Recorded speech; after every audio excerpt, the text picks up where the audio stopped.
Stop. Put everything else down.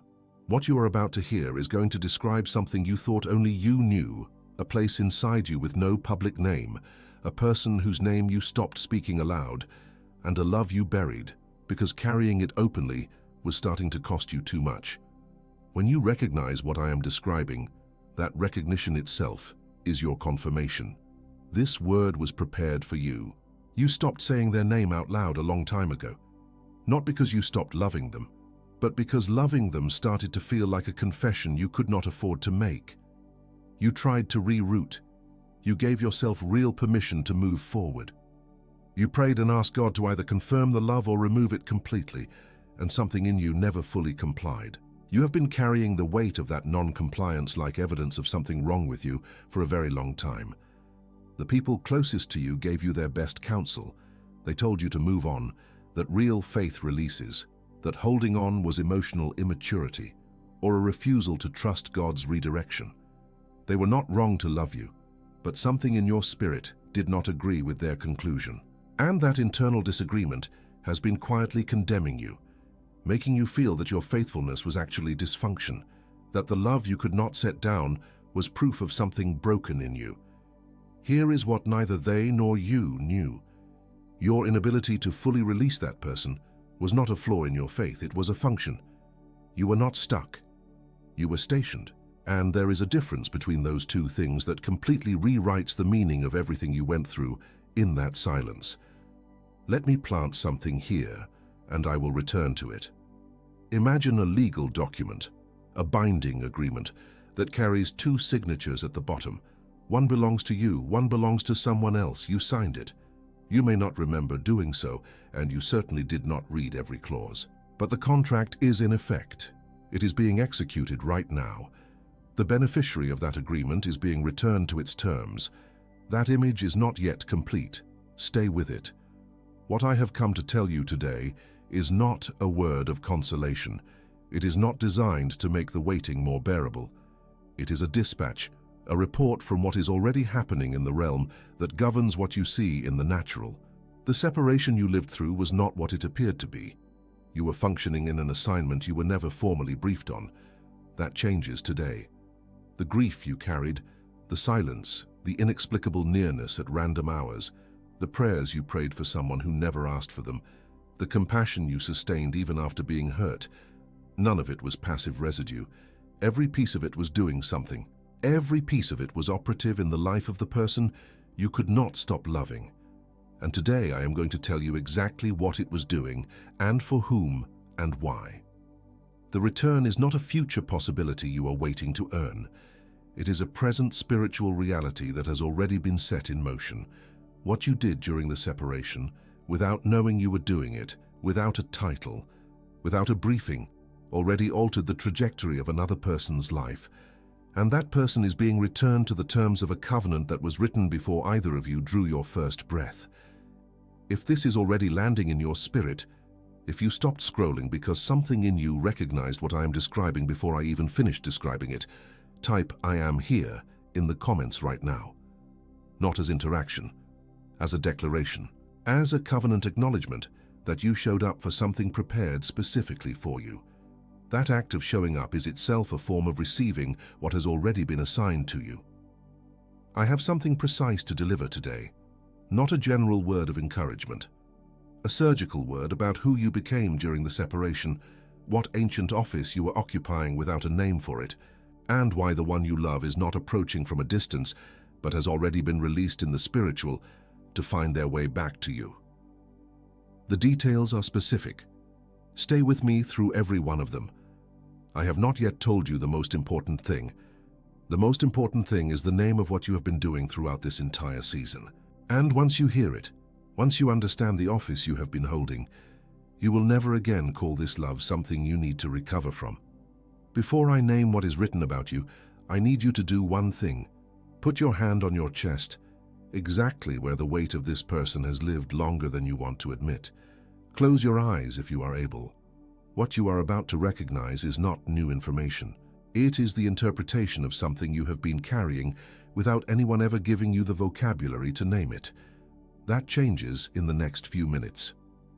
These are not generic markers of spiritual favor. They are operational signatures, specific, verifiable evidences that you were functioning in an assignment with a name before you ever heard that name. I am going to describe 5 of them. You will not need me to tell you which ones belong to you. You will know before I finish the sentence. That recognition is itself part of the confirmation. At some point in the separation, perhaps many points, you felt a sudden, unannounced compulsion to pray for this person. No trigger, no conversation, no news, no visible reason. Something surfaced in you and would not settle until it prayed. You may have even prayed while resisting them emotionally. That is not confusion. That is an intercession function activating in real time. Someone needed a gap stander, and your spirit answered before your mind agreed. You tried. Let the record show. You genuinely tried to redirect your heart. You gave other people real access. You prayed the prayers of release in earnest, and something at the center of you simply would not fully comply.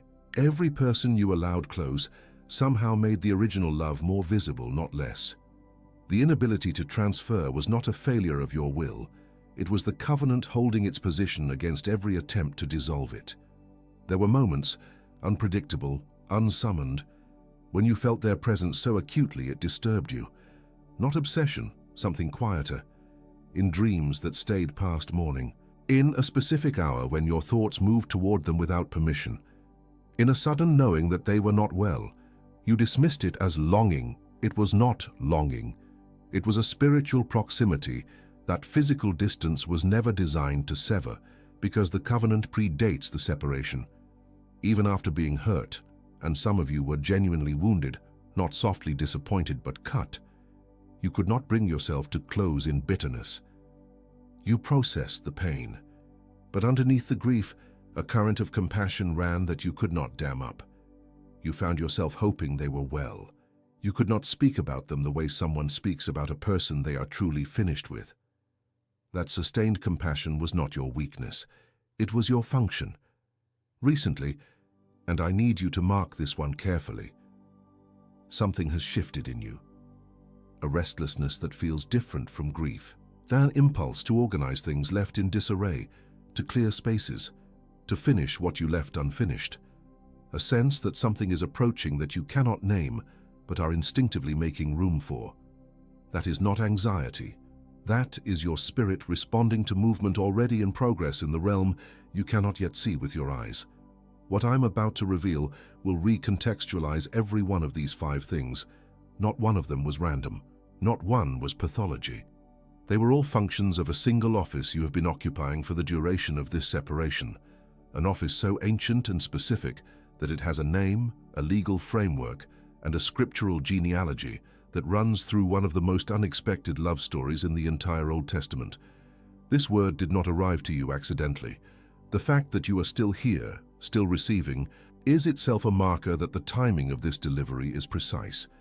What you are hearing is not arriving late. It is arriving exactly when the spiritual transaction has progressed far enough that you are able to receive what it has produced. The return is already in motion. What you are about to be given is the name for what set it in motion. Earlier I asked you to hold the image of a legal document, 2 signatures, 1 yours. Here is what I did not yet say. That document does not require both parties to be present at the signing table at the same time. One signature activates the agreement, and yours is already on the page. Every prayer in that silence, every act of compassion you extended when you had every right to withhold it, those were your signature. The contract is in effect.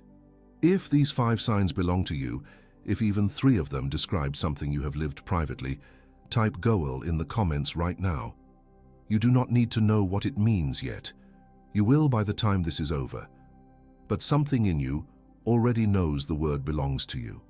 The act of typing it is an act of covenant acknowledgement, receiving what has already been designated for your name. Stay with me, because there is a word in the original Hebrew that will permanently alter how you understand the love you have been carrying. It is not a comfort word, it is a legal term. It describes not just a feeling, but an office, an obligation, and a right. And once you hear it, you will never again call what you did during this separation waiting. The word is Goel. pronounced Goel. 2 syllables, the second landing with weight. Most people who have encountered this word in English translation have encountered it dressed in a single word, Redeemer. And that translation is not wrong, but it is incomplete in a way that has cost you the ability to understand what you have been doing for the last season of your life. The word Redeemer makes it sound passive, a status, a title, a thing someone is. Goel is not a status, it is an office, it is an action. It is a legal position with binding obligations and specific rights attached to it. Here is what most people assume Goel means: a general spiritual rescuer, someone who prays, who believes, who holds good intentions toward another person and trusts God for the outcome. That is the popular definition. That is the version that circulates in sermons and devotionals. And that version, while not entirely false, misses the most important part of what the word actually carries in its original legal and relational structure. The Goel was not simply someone who wished for restoration. The Goel was the nearest kinsman, the one with both the right and the obligation to step into a breach and legally reclaim what had been lost. In ancient covenant law, when something was taken, land, a life, a relationship severed by circumstance or death or debt, it did not simply float in the air waiting for a miracle. It required a specific person to act, not anyone, not the nearest willing volunteer, the nearest kinsman who met the criteria. And that person, the Goel, had 2 simultaneous positions, a right to restore and a duty to restore. The right without the duty was meaningless. The duty without the right was powerless. It was the combination, the legal standing and the personal obligation held in the same body, that made restoration possible. Now stop and feel that. Because what you have been living through this entire separation is not the passive suffering of someone who loved the wrong person at the wrong time. You are the nearest kinsman. You are the one who met the criteria. And the function you have been performing, praying without prompting, maintaining compassion after injury, refusing to close the covenant in bitterness, was not emotional dysfunction. It was Goel activation. You were fulfilling the obligation of the office without ever having been formally introduced to its name. Return now to the legal document I asked you to hold from the beginning of this word. 2 signatures, 1 yours. I told you the contract was already in effect. What I did not yet name is the specific legal framework that makes it binding. In ancient covenant structure, the Goel's intercession, every prayer, every sustained act of love, every refusal to harden, these did not function as requests. They functioned as legal filings. They were not petitions hoping for a favorable ruling. They were covenant actions that entered the record. Every time you prayed for this person when no one was watching, you were not pleading with heaven. You were filing, the record is full, the case is complete. There is a man in the Old Testament who was commanded to do something that, by every standard of human logic, made no sense. His name was Hosea, and God gave him a specific instruction. Love a woman who would leave, not love her and hope she stays. Love her knowing she will go. And when she does, when the very thing you feared happens, when the wound you tried to prevent opens anyway, go after her, buy her back, bring her home. Hosea did not receive this assignment as a romantic gesture. He received it as a prophetic commission. His faithfulness was not naivety. It was a structure. It was the architecture of a spiritual act that created the conditions for something no human strategy could have engineered. What happened to Hosea's wife was not the point. What happened through Hosea's obedience was the point. His faithfulness, sustained across betrayal, across absence, across the season where everything looked like evidence that the love was misplaced, became a living prophetic demonstration of how God pursues Israel. His personal pain was not wasted. It was weaponized by heaven into a message that echoes through thousands of years. And the specific language God uses in Hosea 2:14, I will allure her and bring her into the wilderness and speak tenderly to her, is not a metaphor about distance. It is a description of the surgical field. The separation was God's voice operating in a space cleared specifically for the work he needed to do in that person without interference. Your separation was the same surgical field. You were asked to step back, not because you were finished, but because the procedure required a sterile environment. The one you love needed to be processed in a space where your presence could not absorb the wound on their behalf, where they had to face what they faced without the cushion of your coverage. And the whole time you interpreted that as rejection, heaven was saying what Hosea heard. This is the wilderness where I am speaking tenderly to them. You were not removed because you were unwanted in the story. You were positioned outside the procedure room because the surgeon needed unobstructed access to the heart. The lighthouse was already in you. I planted that image and I left it, and now I return to it with what I withheld at first. A lighthouse does not shine because it is chasing ships. It shines because it has been assigned to a specific position on a specific coastline. And its function is not pursuit, it is presence. Consistent, unmoving, reliable presence. The ship in danger does not need a lighthouse that abandoned its post to go swimming. It needs a lighthouse that was exactly where it was supposed to be when the ship needed to navigate. Every prayer you prayed in that silence was your light burning from the post.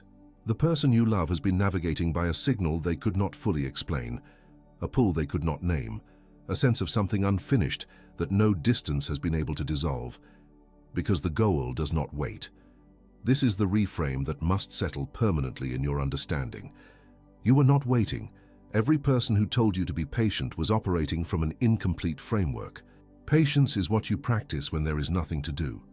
But you were not inactive. You were functioning. You were interceding. You were executing a covenant assignment in real time. The separation looked like waiting from the outside. In the spiritual record, it was logged as something else entirely, as the active work of the nearest kinsman who stepped into the gap and held the terms of the covenant in place until the restoration could be executed. That is what Goel means. That is what you were doing. And it is now done. The return is not the beginning of the story. The return is the visible announcement of a transaction that has already been completed in the realm that governs what you see. What is approaching in the natural has already been decreed in the spiritual. You will recognize it not with confusion, but with a certainty that feels almost quiet. The way you recognize something you have always known. It will not arrive with drama designed to prove itself. It will arrive with a familiar weight, a familiar presence, a familiar current running under the surface of an ordinary moment. And when it does, you will understand why I told you tonight that you were not waiting, you were working, you were functioning as Goel, and the one who was lost has been legally, spiritually, covenantally returned. The deepest truth is still ahead, and it has your name on it. Now you know what you were doing, but knowing the name of your function is not the same as receiving the name of who you are. There is a difference between what you did and what you are, and that distinction carries more weight than anything I have yet delivered. What you did was intercede. What you are is something older and more specific than that. I'm about to tell you the 3 names written over you in the record that has tracked you since before you drew your first breath. These are not titles you earn by proving yourself over time. They are designations, precise classifications describing what you have already been operating as, whether or not anyone ever called you by these names. The first will reframe everything you lived. The second will change how you stand. The third will tell you exactly why the return is already in motion and cannot be reversed by anything you have done or failed to do. You are the Goel. Say that aloud and let the weight of it settle. You are not simply someone who loved faithfully through absence. You are the nearest kinsman, the one who met the criteria, who holds both the right and the obligation to step into the gap. Not a bystander hoping for a favorable outcome, the appointed agent of a covenant transaction. That is not a feeling, that is a legal designation. It is yours. What this name authorizes is not simply more prayer. It authorizes you to receive back what belongs to the covenant. A Goel does not petition. A Goel executes. You are no longer standing as someone hoping God will favor your request. You are standing as the designated kinsman whose legal position has already been established in the record. The case is not pending. The case is closed. You hold the title. You are the lighthouse, not a ship scanning every horizon, spending itself in pursuit. A lighthouse holds a specific position on a specific coastline, and its entire function is to radiate consistently from exactly where it was planted. You were planted precisely where you are. Every prayer you offered in that silence was light burning from your post. You did not chase the ship. The ship navigates by your signal. This name changes how you hold the days ahead. The lighthouse does not dim its light because the ship has not arrived. It does not accelerate or alter its frequency out of impatience. It holds its post and increases its radiance. Pour into your calling. Invest in what God placed in your hands. The one returning is navigating by the signal your faithfulness has been emitting for the entire duration of this separation. You are the covenant keeper, perhaps the most precise of the three, because it identifies not just what you did, but what you refused to do. You refused to close the covenant in bitterness. You refused to dissolve the agreement when everything around you made dissolution look like wisdom. You held the terms in place when no evidence supported the holding. That sustained refusal was the sacred function of the covenant keeper. What this name confers is the authority to declare the covenant still active, because it is, because you never let it die. Every time you chose not to close it, you were protecting something that belonged to them as much as to you. The covenant did not survive by good fortune. It survived because you held its terms through every season that tried to make you release them. That is what a covenant keeper does. If you are still here, if these three names landed like something you always knew but were never told, gently press the like.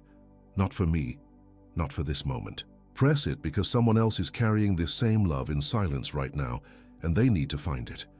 What you just did is how they will. You are extending the reach of this word to every person who still needs to hear their name. The lighthouse image I have carried through this entire word, it has one layer I have not yet opened, and I promised I would come back to something. I will. But first, there is something critical you need to understand about what happens next, because the enemy knows these three names now too, and the moment you received them, the resistance shifted form. The moment the name Goal landed, the moment something in you said, yes, this is mine, something else registered it too. The enemy does not attack the discouraged, he attacks the activated. What was just activated in you is not a feeling or a hope. It is a legal standing in covenant record, and legal standing has always drawn a response from the one who wanted that covenant dissolved before it could be completed. What comes next is not an accident. It is a pattern, and you need to be able to recognize it before it arrives. The first tactic will arrive clothed in someone who loves you, a well-meaning voice, a friend, a family member, someone with genuine care, will express concern about why you have not moved on. They will speak in the language of emotional health, of spiritual maturity, of honoring yourself. They will say that holding on is a form of fear, that real faith releases. Every word will be sincere. The conclusion will still be a weapon aimed directly at your post. Your first weapon is the silent decree. This covenant is not for public testimony. Not yet. Defend nothing. Explain nothing to anyone whose authorization you do not have.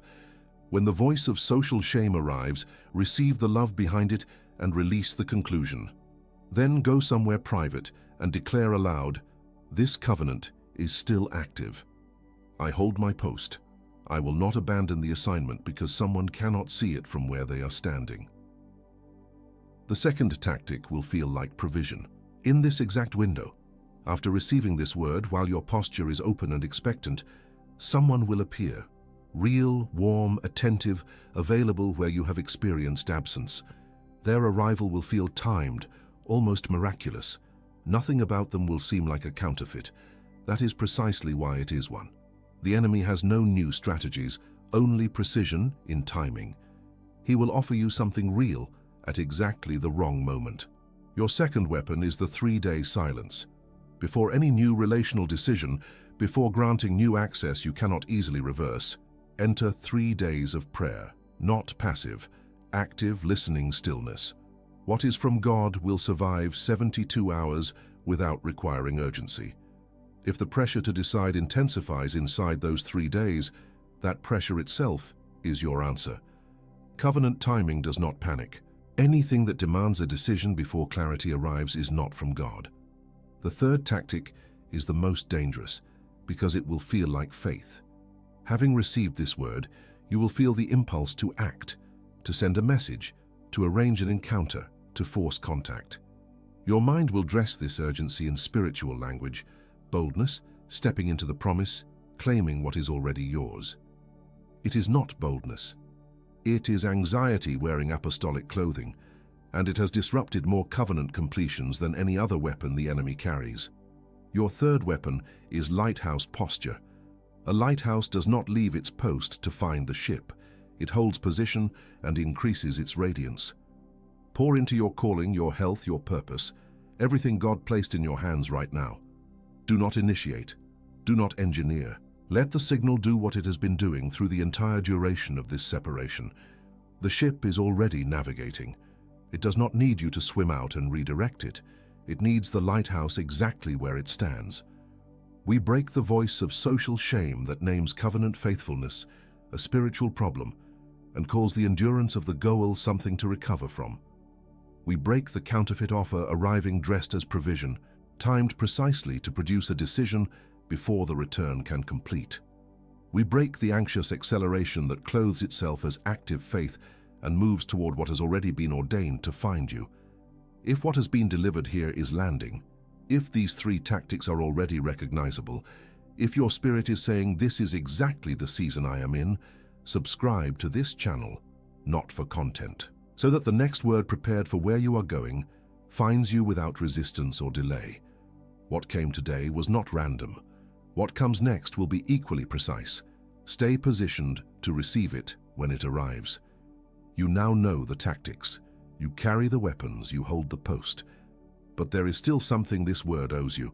Not another warning, not another layer of preparation, but a sealing. A prayer that does not merely describe what is yours, but releases it, activates it, and covers everything already in motion. That is what comes next. Do not leave before it is spoken over you. Before this prayer is spoken over you, place your hand on your chest, exactly where this person has lived longer than you want to admit. Close your eyes if you are able. Take one breath. You are not entering an emotional release. You are entering a legal transaction. What I am about to declare over you is not a petition hoping for a favorable ruling. It is a decree over someone whose covenant standing has already been established in the record. Heaven does not need to be persuaded. Heaven is waiting for the declaration that seals what is already done. So receive this not with your mind, but with the part of you that recognized its name before I finish the sentence. This is the sealing of what has been in motion through every silent prayer, every sustained act of compassion. Every morning you woke up still carrying something you could not put down. It is finished. Now it is sealed. I release you, completely, legally, permanently, from the shame you carried for loving this person longer than anyone around you considered appropriate. That shame was assigned by people without access to your covenant record. It named your faithfulness as dysfunction and your endurance as immaturity. It made you smaller in the very season you were functioning in one of the highest spiritual offices available to a human being. That shame was never yours. It has no jurisdiction over a goal. It is released. I release the narrative that what you felt was something to recover from, a wound requiring treatment, a dependency requiring dismantling, a love that had outlived its authorization. That story was false at the root, not misleading, not partially true, categorically false. Your love was not a problem. It was a covenant assignment executing through you without your formal knowledge. The narrative of dysfunction holds no authority over someone functioning in the office of the nearest kinsman. It is released now. I release you from having to explain this love to anyone without the clearance to understand it. The goal does not hold a press conference to justify the redemption. Every time you minimized what this person meant to you to make someone else comfortable, every apology you offered for still caring, those were unauthorized impositions placed on a covenant assignment. You owe no explanation to anyone standing outside it. The obligation to justify is released. What God assigned you to carry requires no defense. I release the anxiety about timing, the fear that you moved too slowly, prayed too late, that the window narrowed while you were processing. Covenant timing is not a calendar. It is a sequence of spiritual completions, and that sequence has been moving exactly on schedule, regardless of what your perception registered. You missed nothing. You are not behind. The return is not contingent on what you did or failed to do in the natural. The timing belongs to God. It is precise. Release it. I call forward the goal. By your legal designation, the nearest kinsman who holds both the right and the obligation to step into the breach. I call forward the one who prayed without prompting, who sustained compassion through injury, who held the terms of the covenant when every surrounding voice said to dissolve it. Rise into the fullness of this office. You do not need permission to stand here. The permission was written before your first breath. You are called forward. Step in. I call forward the lighthouse, the one who did not abandon the post when the ship did not arrive on the expected tide, the one who kept the signal burning through silence, through unanswered nearness, through every season that tried to convince you that staying in place was not enough. Increase your radiance now.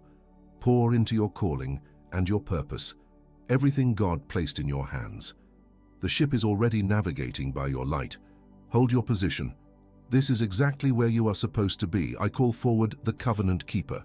The one who refused to close the agreement when closing it would have been the most dignified exit available. I call forward the full authority of that sustained refusal, because you did not merely endure the separation, you protected what belonged to both of you while only one of you remained to hold it. That protection is now complete. A covenant that was kept is a covenant that can be returned to. Step into the full weight of what you preserved. If these three names are yours, if goal, lighthouse, and covenant keeper each landed somewhere deeper than emotion, type, "I hold my post" in the comments right now. Not as a comment, as a formal covenant acknowledgement, as the declaration entered into record that you received what was prepared for your name and you are standing in it. Every person who types those words in this moment is filing with the same record that tracked you through the entire duration of the separation. The lighthouse does not receive the ship with urgency. That is the layer I held back until now. When the vessel that has been navigating by your signal finally arrives at the coastline, your only function is what it has always been. Remain at the post and burn at full intensity.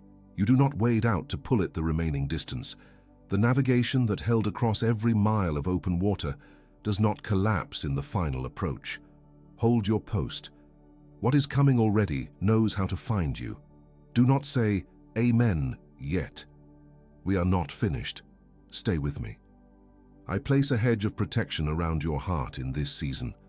Every wall of self-protection you built out of necessity, every place you trained yourself not to feel in order to survive the silence, every threshold where vulnerability becomes possible again. No wound from the separation will be reopened by the return. What is approaching will not destabilize what was constructed while you held your post. The covering that carried you through the wilderness now extends through the crossing. You will not be undone by what you have been waiting to receive. I place a covering over the journey of the one coming back, over every mile between where they are and where they are covenanted to be, over every internal threshold they must cross before they can speak what they already sense. The path is covered. The first contact, every word, every silence, everything unsaid that will be understood without needing to be named, is covered. No interference will reach what belongs to this reunion. Nothing that is meant to be spoken in that moment will be lost before it arrives. I place a hedge around everything you built while you carried this privately. Your calling, your work, your provision, the seeds you planted in faith without anyone watching. No weapon formed against your inheritance in this season will prosper. The enemy does not get to collect from the goal's table. What you preserved through the separation belongs to the covenant, not to the one who tried to dissolve it. Your obedience is protected. Your labor is sealed. What is ahead of you is untouchable. We break the voice of shame that named covenant faithfulness as something to recover from and called the nearest kinsman's endurance a spiritual problem. We break the counterfeit offer arriving as provision in this window. Time to produce a decision before the return can complete. We break the anxious acceleration that clothes itself as faith.